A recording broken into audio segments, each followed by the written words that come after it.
Denise here, welcome back to my channel. It's the 5th of April and as always on the 5th of each month I'm going to share with you a new fancy fold.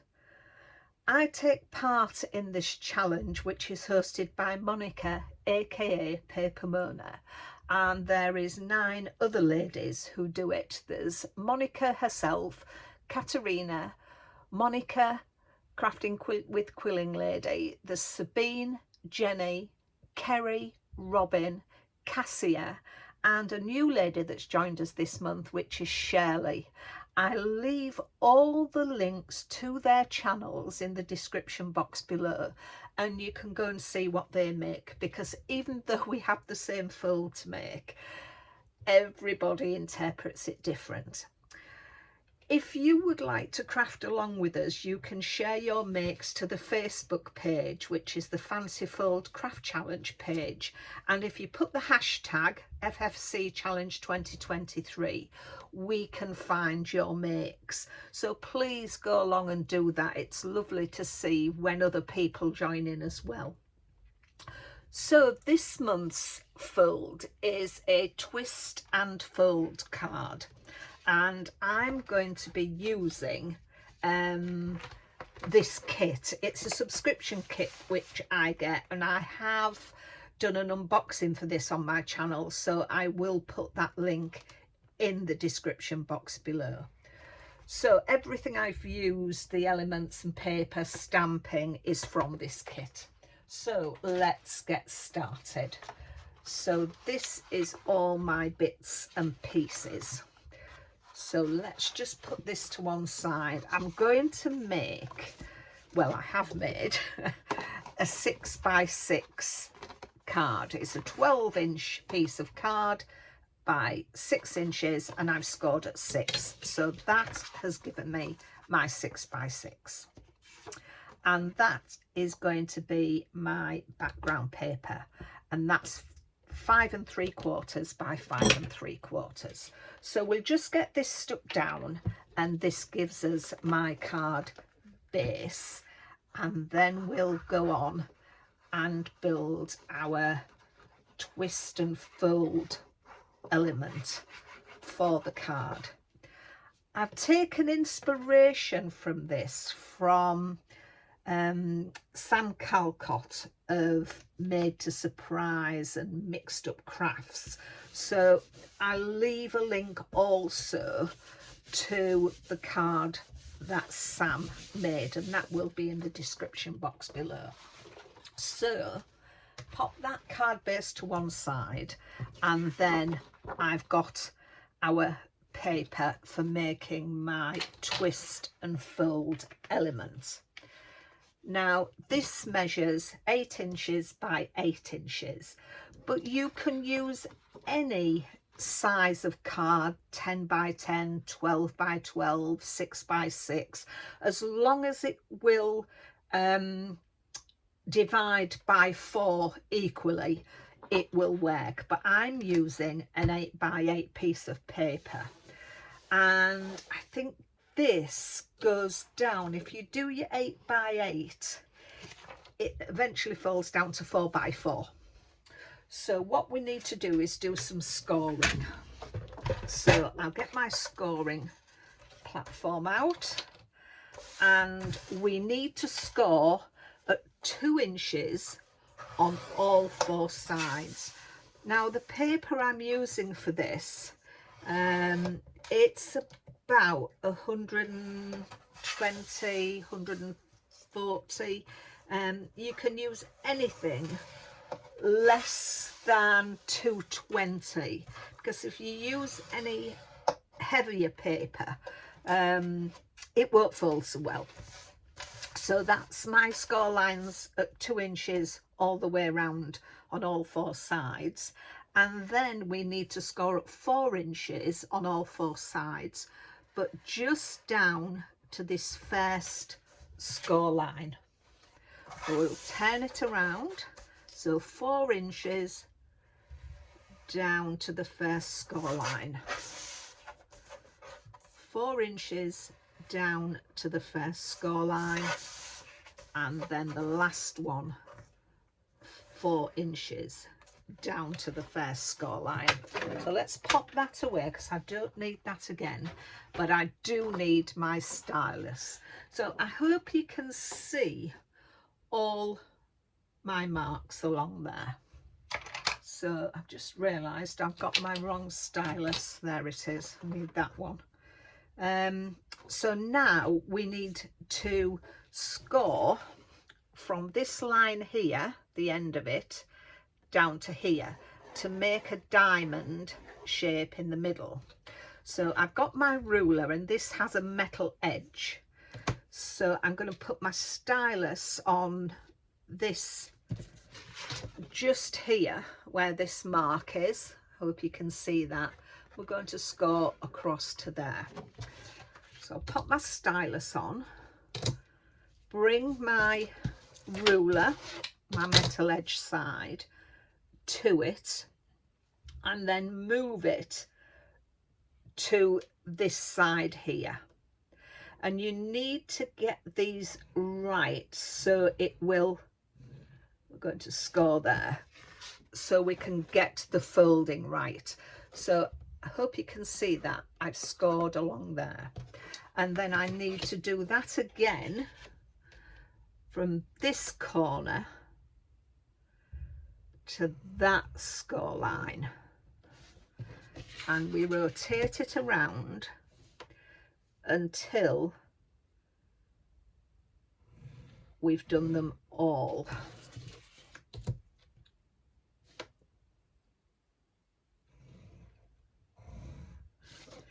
So there we are. That's the diamond shape. I hope you can see that in the light. So now we just need to burnish all our straight lines. So, and make sure you get these level as well and burnish them both ways. So that's all those original score lines, our 2-inch score lines, all the way around. That's done. And that's done. So that, all those are bent. And these score lines that we scored at 4 inches, just make them, pinch them into a valley fold, just like that. Come round to this side, pinch it into a valley fold. All these ones as you go around are going to be mountain. And then with these diamond ones, you can put your ruler up to it if you want. And again, those want to be valley folds. You could just lift it up as well. I find that a little easier. Just up to there. And then just up to there. Now we need to fold it. So we'll start with this side and we'll bring that in. And as we bring that in, that wants to come up as well. And then as we're doing that, that wants to come up. And then the last one wants to come up. So that's how it is. And then if you burnish all those down, it will make it easier the next time. So that's your diamond on the back. So if you just pull those, that's how it opens up. So down like that, down like that, and down like that. And we've got our diamond shape. Okay, so then let's just pull them again, and we need to decorate this piece of card. So I've taken some papers and I've got 4 of the water paper from the set, and these measure 1 3/4 squared. So that is for each of the corners here, and I suggest that you don't use directional paper here, because when you put them in, when you fold the card, this one at the bottom is going to be there. So if you have a directional, let me just take this for example, if you have a directional, it's going to go like that and it's going to twist, so it's going to be the wrong way. So don't have directional paper because it will look strange. So I'm going to pop them there, and then I've got another 4 pieces of paper from the set, if I can get it. And I'm going to put those on there like that, and then I've stamped some images. So I've got the kite, which I'm going to pop there, a crab, an ice cream, and the sand castle. And then for my centre, I've got a surfboard and beach time. Now all these need to be laid flat. You can put another mat around there if you wish, but it's going to make it quite bulky. So I'm going to stick these down off camera, and when I've done that, I'll come back to you. So that's everything stuck on. Now I want to put some papers here. So again, I've cut the same size, 1 3/4 square, and then we just need to cut those diagonally. So all I need to do is pop that. If you've got one of these cutters, it makes things a little easier, or you could do it with a pair of scissors if you've got a steady hand. So I'm just going to do it down there. So I put the top diamond, I don't know whether you can see that, put the top, sit it in there so the point of that is in the channel, and then bring the bottom to fit in the channel there. I find it easier to lock it into the top and then just cut it along, and that gives us our diamond, our triangular shapes. So let's just get those glued down. As always, for my gluing, I'm using collal. It just makes things a little easier. So there we are. I've got all my papers and elements down. So now we need to fold it up. So that's how it goes. By burnishing those lines, it helps it close. So I need to see, let me just, oh, you pull that and that's it. So that's what I wanted to check. I just need to get that there because that's going to be the top. So in my stash, I have a stamp with the word pull on it, and I've just taken a piece of white card which was 1 1/4 square, cut it in half again, and I've just stamped pull. So I'm just going to pop them there on the bottom. You might have some little arrows or something that will sort of let the recipient know that how to open this. So I'm just going to pop them on there, and then on that bottom one, and then just let them take purchase. As I've told you before, with collal glue, it does take some time to adhere to what you're putting on. So I'm going to bring in my card, and I'm just going to bring, as you all know, I do like to bring the effect of the front of the card, because that is going to sit on the front of the card like that. So I've made a border. We get some borders here in the kit. So I'm going to pop that just along there. So this is, it's 6 inches, but I'm just going to do it a smidge under that, just to allow for the score line.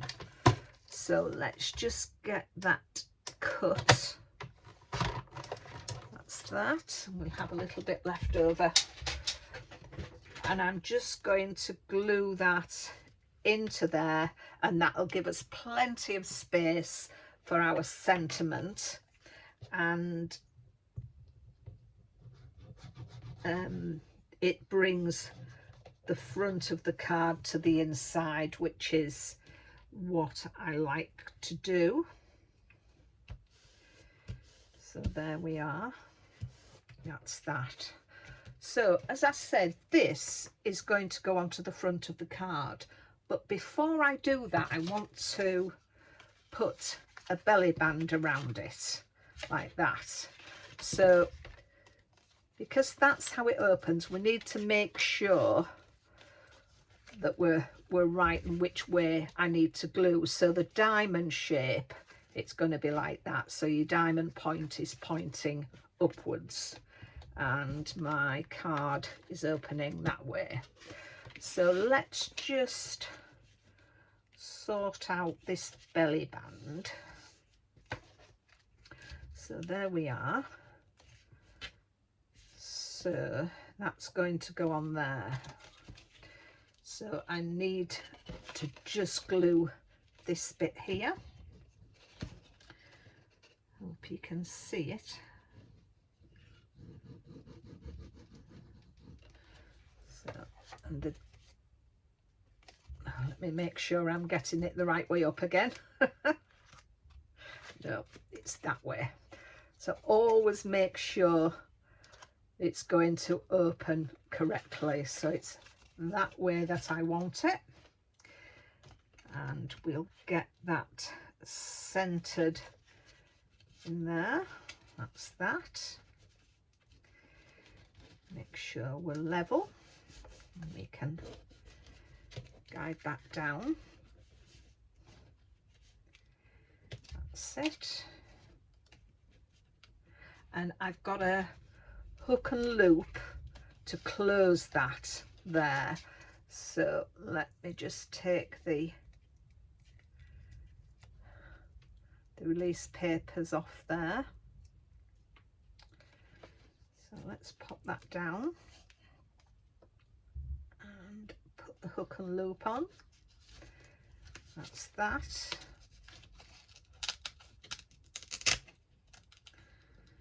And that goes like that. And I have got my sentiment for the front. So I'm just going to pop some glue on there. Pop that on there. Just have that off. Make sure that's right. So that can glue directly down. That's it. And then this now wants gluing onto here. So let's get this set up. and we can get that level. I'm going to do this, and we need to just pop the glue on the diamond area. Otherwise, if we put it anywhere else, the card won't open. So we're just going to pop it on that diamond area. So let's just get this level on there. And I think I've got that. So I'm just going to let that dry for a while, and then just to take purchase, and then I'll come back and show you how the card will open. Well, here we have the finished card, and for those of you who are eagle-eyed, you will notice that my pull markers are in different positions. This is because when I went to open it, the image in the middle was upside down. So I would suggest that making sure you get that image correct is the main focus, and then put your pull marks on when you have done that. But because I'd used collal glue, it was still not set enough, so I could take it off and just turn it. So this one was up here, so I've just had to turn it the once. So that's just a little tip for you. I like to keep the things in that, you know, the mishaps that I've done, just so it will help. So let's open it up and see what happens. So there we are. There is the finished card. So it will sort of, the more it's opened and shut, the easier it becomes, and that's it. And as I said, the inside of the card, I've just put that little border just to bring it together. So thank you so much for watching another Fancy Fold. I hope you enjoy it, and I hope you give it a go. Don't forget to go over to all the other ladies' channels. All their links are in the description box below. They will be, as I say, everyone will be different. I can guarantee it, because we don't talk about what we're going to do or whatever. Monica gives us a little hint, and then we can go and just go our own way, really. So as I say, don't forget to go and have a look at the other ladies' channels. If you want to give it a go, don't forget to share your make on the Facebook page, which you can see there, Fancy Fold Craft Challenge, and leave the hashtag. All those details will be in the description box below too. So it just leaves me to say thank you very much for watching. If you have enjoyed it, please give me a thumbs up. If you're not already a subscriber, please consider subscribing. It does make my day when I see I've got another subscriber. It gives me a little lift. So thanks again. Take care of yourselves, and I'll see you soon. Bye for now.